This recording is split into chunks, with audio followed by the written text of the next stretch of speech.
Hello again. It's William. I'd like to outdoors.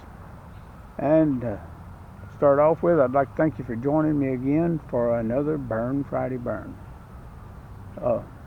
This time, we're going to be doing command number 9 of the commands of Christ. Go the extra mile. And Jesus called it go the second mile. And we're still in the book of Matthew.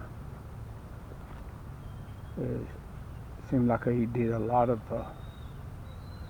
teaching in Matthew. And again, this is another place where he was teaching about the law, about what the ancestors had passed down verbally, and he's teaching about, last week it was talked about keeping your word, not making a vow to God and then breaking it. Let your yes be yes and your no be no. And this time he's teaching about revenge. You have heard the law that says the punishment must match the injury. But I say, do not resist an evil person. If someone slaps you on the right cheek, offer the other cheek also. Think you can do that? If you are sued in court and your shirt is taken from you, give your coat too. They didn't ask for the coat, but you give it. If a soldier demands that you carry his gear for a mile, carry it 2 miles. Give to those who ask, and don't turn away from those who want to borrow.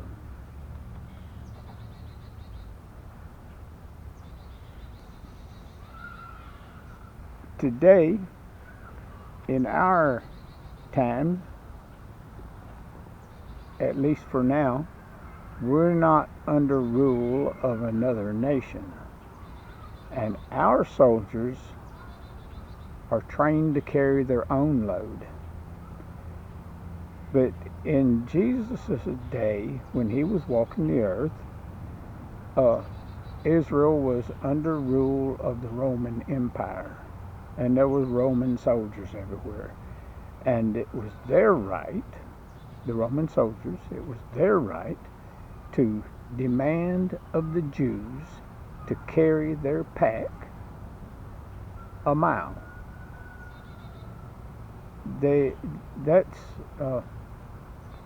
I'm told anyway, that's where the mile markers come into play on roads. They had the roads marked off in mile segments where they would, that way the Jews would know when their mile was done. They would reach a mile marker. Like I said, that's what I'm told. I haven't researched that. Why don't somebody research that and get with me in the comment section on that, and let me know what you find out about the mile markers during the Roman rule of Israel. But for now, though, I'm going to go the extra mile off over there to the burn site, and I'm going to get a burn going so that we can actually have Burn Friday Burn. I'll be right back. Stick around, and we'll have this burn going off down here in the bottom corner down there in the right hand side. Last week I had it, I didn't have it picture in the picture of the burn. I had the burn right beside me, and the temperature is just a little too warm for that. It's like 100 degrees out here today, It's starting to cool off now, though. I waited till late so that there would be a shade here, but it's up close to 100 today, and I just really don't want to sit next to a fire today. So I'm going to have it off over there about 20 feet from us. There might be some smoke coming over here once in a while, but we're going to have picture-in-picture burn again. But the fire is actually going on while we're talking, so I'll be right back. We'll get that going. Stick around. All right. Let's see what we can do here. See if we can get some of this, as we always start with. So we'll get some of this fat wood scraped off and get this thing going here.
I was trying to get Reba to come out here and join me.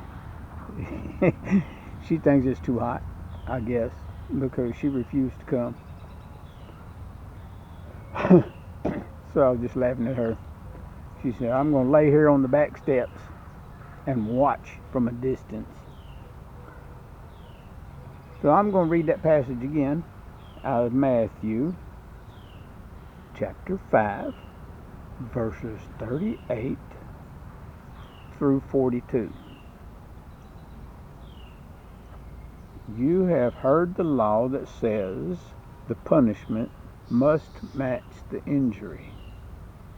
An eye for an eye and a tooth for a tooth.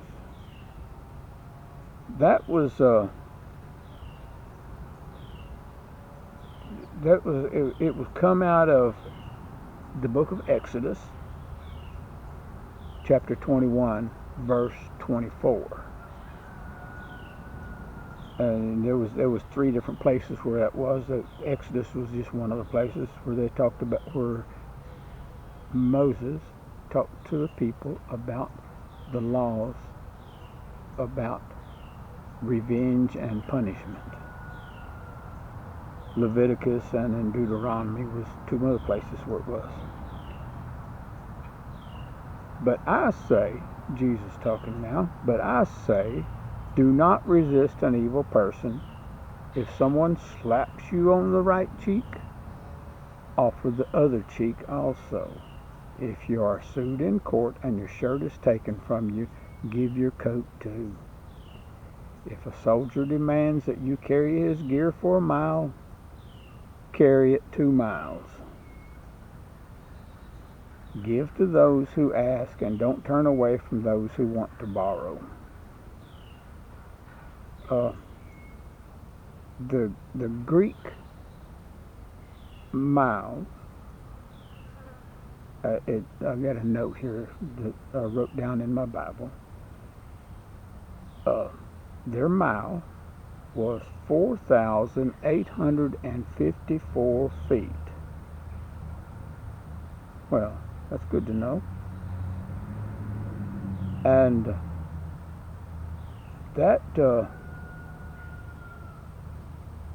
it's still a long ways to have to carry somebody else's stuff.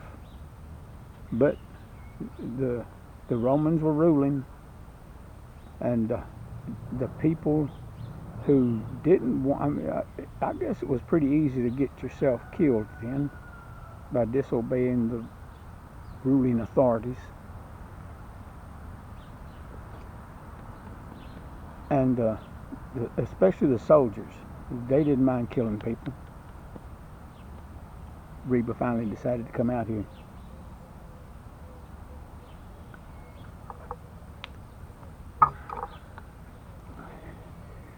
Say hello, Reba. Say hi, y'all. Here I am.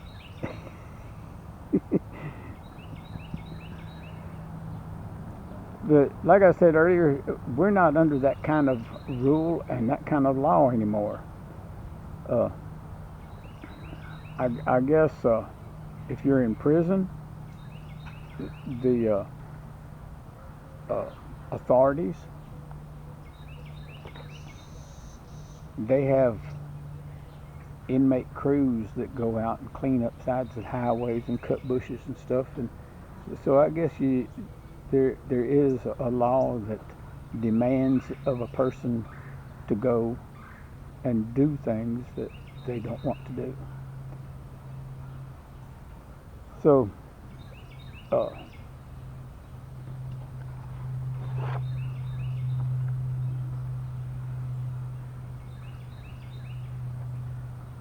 when God gave his law to the nation of Israel, he established precise penalties for assault and battery. And that was where Jesus was speaking about out of Exodus.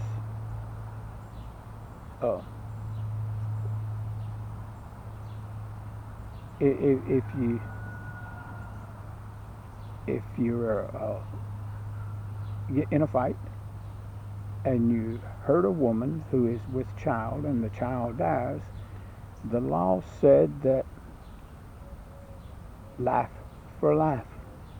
So if you hit a woman, injure her in such a way that she would lose the child, that would cost you your life. If you got into let's say a bar brawl with somebody and you killed them, same rule, life for a life.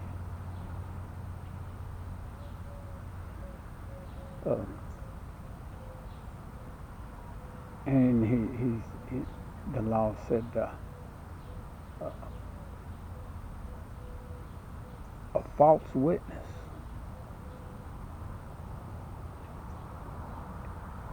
If says whatever a false witness intended to do to his neighbor, this is coming out of Deuteronomy chapter 19.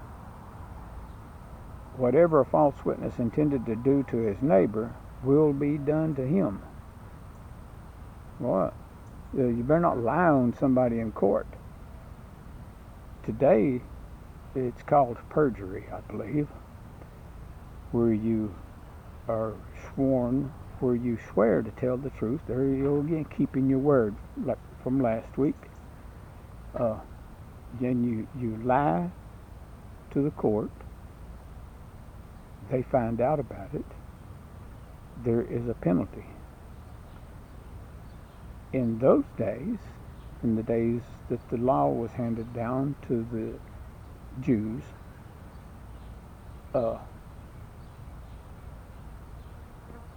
depending on the penalty received by the person you're bearing false witness against, if it caused them to be stoned to death, here come the rocks your way now.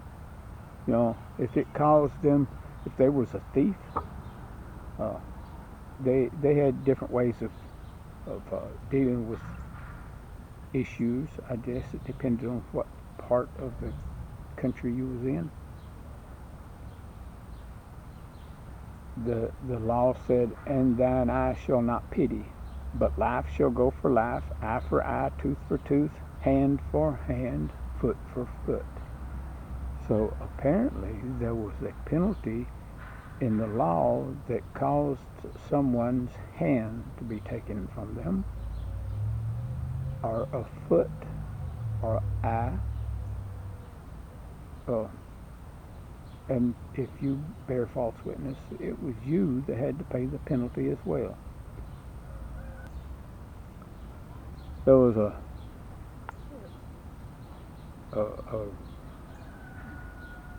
fellow named Oswald Chambers.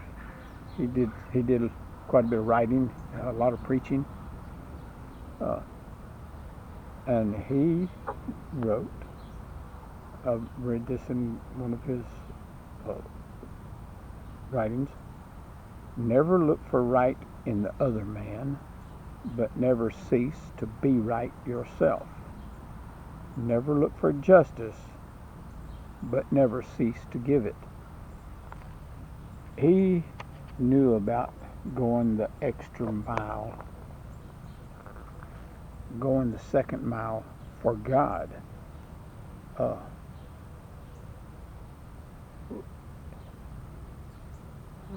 And not rendering evil for evil. A lot of people today, I say a lot because I've seen it a lot, get out on the interstate during rush hour. If you don't believe what I'm fixing to tell you,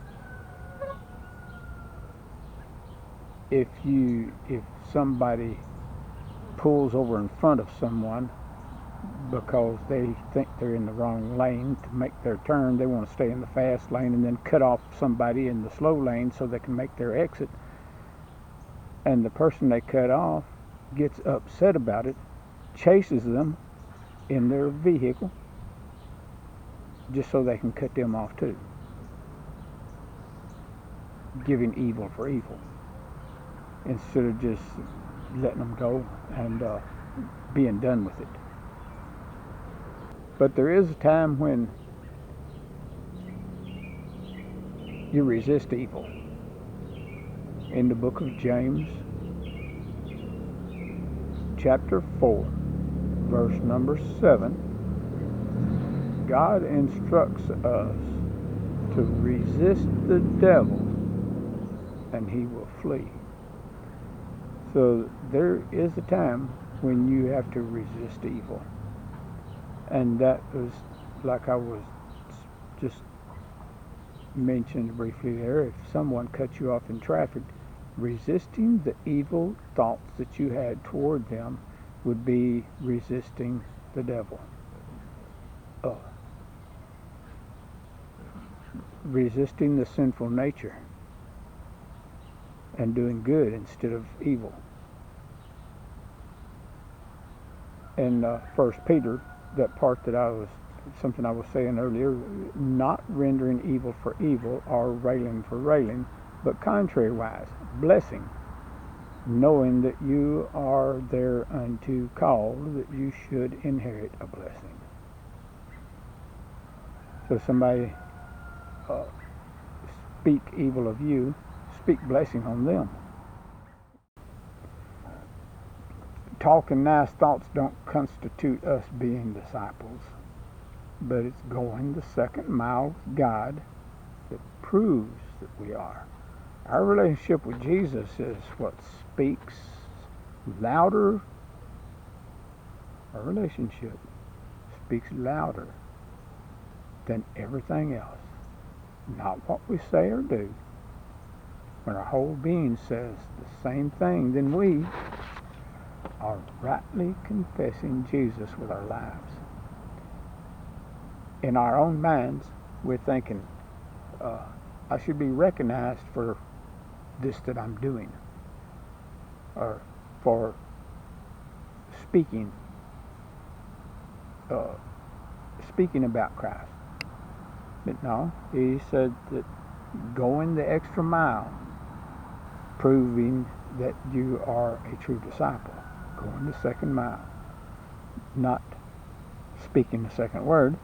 God spoke the word, it's already there.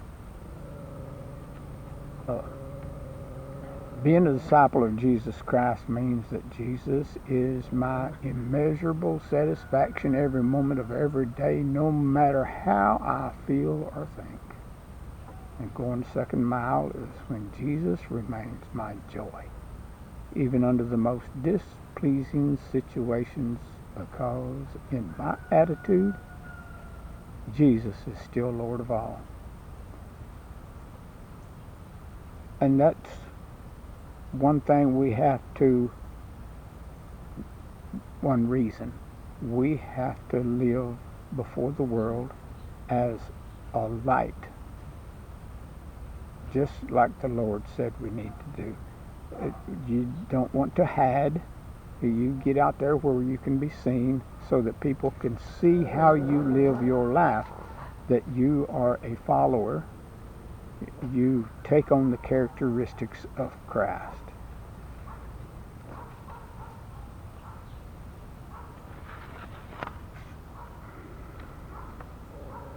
I've got a couple of questions I'd like to ask you for you to think about before I put this away. Is every part of your being in unity with God?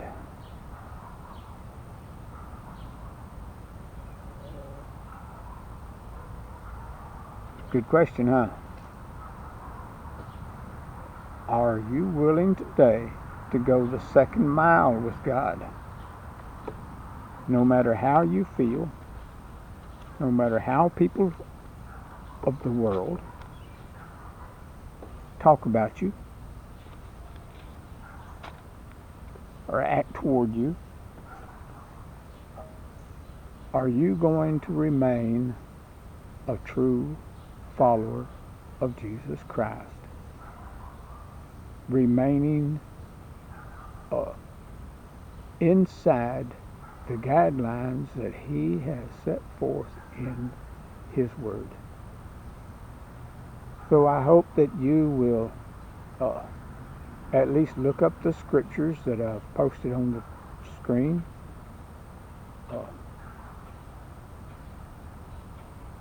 Let me know what you think about going the second mile with God. And has your relationship with him caused division in your realm of influence, or has it caused you to be ridiculed, persecuted in some way, like on the job or something? You got in your cubicle at the office, you have something hanging on the wall that people can say, well, there's the office of that, or there's the cubicle of that Christian. Do they think that way about you? Or are you so much like the world they don't recognize Christ in you? Join me again for another Burn Friday Burn next week.